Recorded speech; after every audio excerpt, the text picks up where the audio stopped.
All right, so this is day 2 of vlogging my process of going through Charlie Morgan's Imperial Academy and just kind of talking about how I go like along it and then just understand it and everything. So this is day 2 and I recently got through 1.2 and 1.3 about halfway through.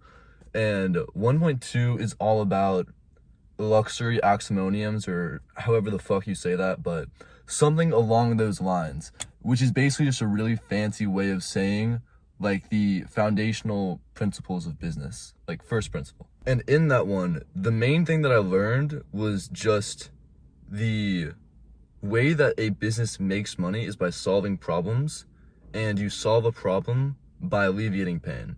And the main key to success for solving that problem is finding the critical information, which is like just the key factor that just brings everything together to make it an actual business. Another bit of information that I learned was what consulting actually is. He was talking about how you think of normally like a 30 or 40-year-old in a bunch of suits when you're thinking about consulting, and what it actually is just giving people the critical information to solve their problem.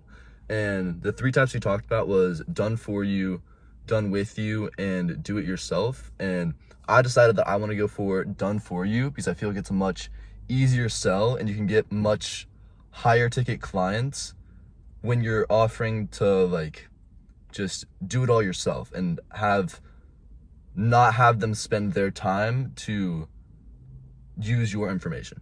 Now there was a lot more stuff in 1.2, but that was like my main takeaway from it. He also talked about how like you can reality transfer, which if I'm being for real, I think it's like just kind of a fancy way to say you can change your life and other people's lives by doing the stuff that changes your life over a period of time.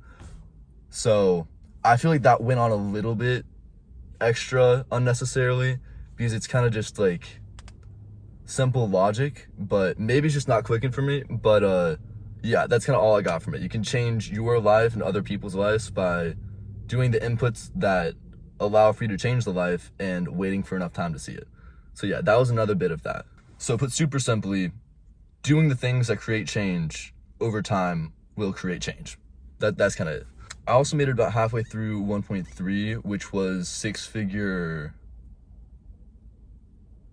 synthesis or something along it's 1.3. It's a little sad that I can't remember the name, but you get the point. It's 1.3.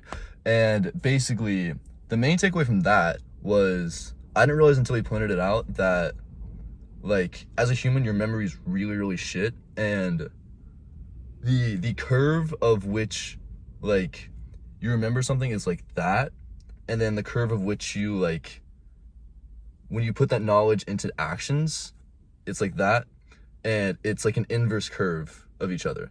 So the actual logical conclusion of that is that you just need to remind yourself of the knowledge more often.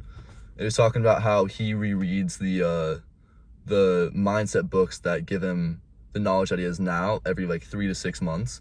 So I think most likely my motivation will end up dying down if I don't see results after like a month or 2, or maybe even just a few weeks. So I know as soon as that motivation starts dying down, I'll just go back to those videos and relearn it. I just hope I have enough of the knowledge still left to be able to go back through it and not think that it's just a bunch of BS and wasting my time.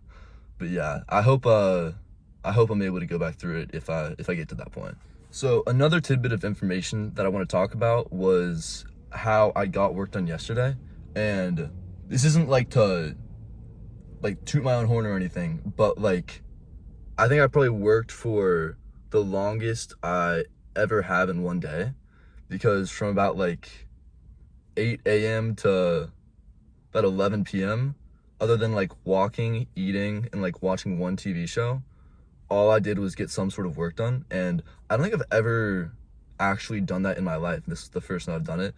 And I think the main reason why I was able to was because 1, sleep, 2, I didn't have any other activity planned that day, like hanging out with a friend or going to work out or anything like that. Like all I had was just eat, make sure I'm mentally clear, make sure I'm hydrated and healthy, and get work done. That's all I really needed to concern myself with.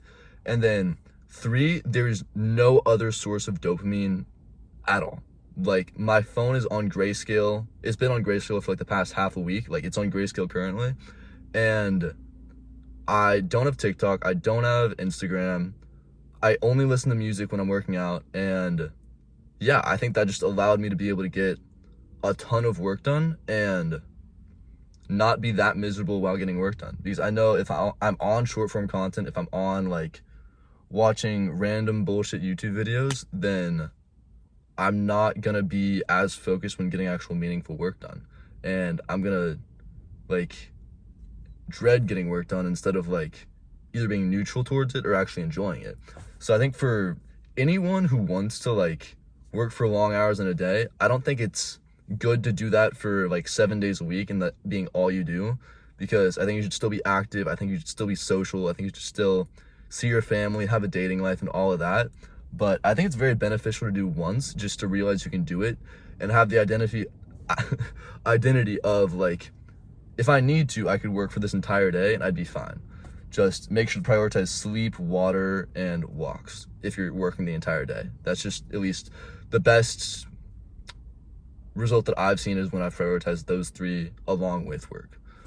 So yeah, I think that's about it for today. If you made it all the way through, thanks for watching, and I will keep y'all updated on how I get through 1.3 and 1.4 tomorrow. So yeah, thanks for watching all the way through.